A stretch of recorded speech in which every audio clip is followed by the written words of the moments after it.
नमस्कार, सत से लबरेज में आपका स्वागत है। मैं हूं प्रदीप शाह। बात आज हो रही है भारत नेपाल सीमावर्ती क्षेत्र में जो पूर्वोत्तर सीमांत रेलवे के कटिहार मंडल के अंतर्गत फारबिसगंज सहरसा रेलखंड जो है ऑपरेटिंग साइड फारबिसगंज और बाकी पूर्व मध्य रेलवे समस्तीपुर डिवीजन के अंतर्गत जो आता है फारबिसगंज सहरसा रेलखंड, ये 14 वर्षों बाद भी इस पर ट्रेनों का परिचालन नहीं हो पाया है। इस संबंध में जो सीआरएस जांच हुई थी 134 किलोमीटर प्रति घंटे की रफ्तार से, बाद में सीआरएस की ओर से 100 किलोमीटर प्रति घंटे की रफ्तार से ट्रेन चलाने की इजाज़त दी गई थी और उसी के आलोक में समस्तीपुर डिवीजन से 2 ट्रेन, एक फारबिसगंज से सहरसा और एक फारबिसगंज से दरभंगा एक्सटेंशन वाली ट्रेन चलाने के लिए अनुमति मांगी गई है।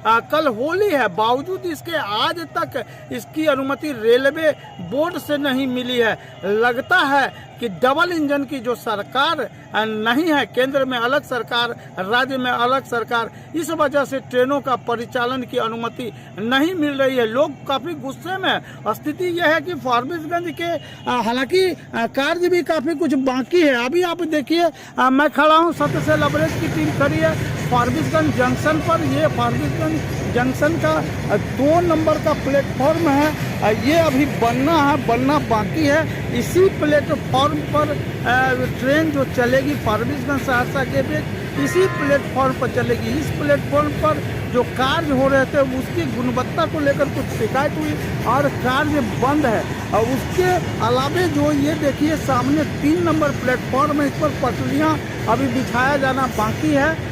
इसके अलावे 4 नंबर वो प्लेटफॉर्म और वो खाली क्षेत्र है। तो कुल मिलाकर के ये समझा जाता है कि पूर्वोत्तर सीमांत रेलवे के कटिहार डिवीजन के चलते, उसकी निष्क्रियता के चलते ही यह कार्य बाधित है और फारबिसगंज सहरसा रेलखंड पर ट्रेनों का परिचालन नहीं हो पा रहा है। लेकिन दूसरा सवाल ये है कि आखिर क्यों नहीं अनुमति मिल रही है रेलवे बोर्ड से, जो कि पूर्वोत्तर सीमांत रेलवे के अलावे पूर्व मध्य रेलवे के जो समस्तीपुर डिवीज़न है उसके डीआरएम को सहरसा के दौरे में कहना पड़ा कि लंबी दूरी की जो गाड़ियां हैं वो फारबिसगंज सहरसा जब चालू होगा तो दूसरा जो वॉशिंग पीट है सहरसा में वो जून तक की तिथि दी गई है। जून के तक तैयार होने के बाद ही लंबी दूरी की गाड़ी चलेगी। वर्तमान में एक ट्रेन सहरसा से ललितग्राम चलती है, उसका एक्सटेंशन फारबिसगंज किया जाना है, इसकी अनुमति मांगी गई है। और एक ट्रेन दरभंगा से झंझारपुर चलती है, उसको एक्सटेंशन फारबिसगंज तक किया जाना है। ये 2 ट्रेन की अनुमति मांगी गई है, लेकिन लगता नहीं है कि मार्च माह में ये ट्रेन फारबिसगंज सहरसा के बीच चल पाएगी।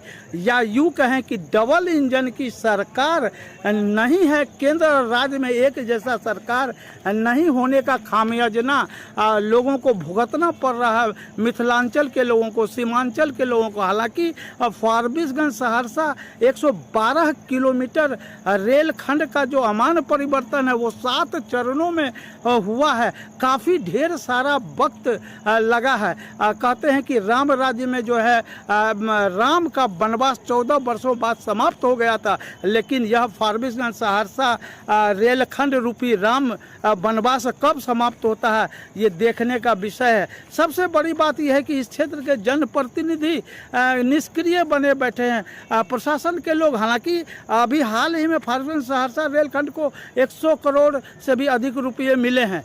तो ये जो है यात्री मूवमेंट की दृष्टिकोण से, और सबसे बड़ी बात है कि भारत नेपाल सीमा पर पार्श्ववर्ती जो सड़क मार्ग है, रेल मार्ग है, इसको सामरिक महत्व की दृष्टिकोण से मजबूत किया जाना है। सीमा पर नेपाल में भारत विरोधी गतिविधियां चल रही है, तो इसको लेकर भी सरकार को देखना पड़ेगा कि आखिर ये पैसेंजर मूवमेंट बढ़ सकता है। इस पर मिथिलांचल और सीमांचल के लोग का एक दूसरे से घनिष्ठता हो सकती है। रेल मार्ग होकर जो कम खर्च पर लोग यहाँ पहुँच सकेंगे। पूर्वोत्तर राज्यों से कनेक्टिविटी हो जाएगा सीमा पर, नेपाल भी लोग आसानी से चले जाएंगे, व्यापार बढ़ेगा।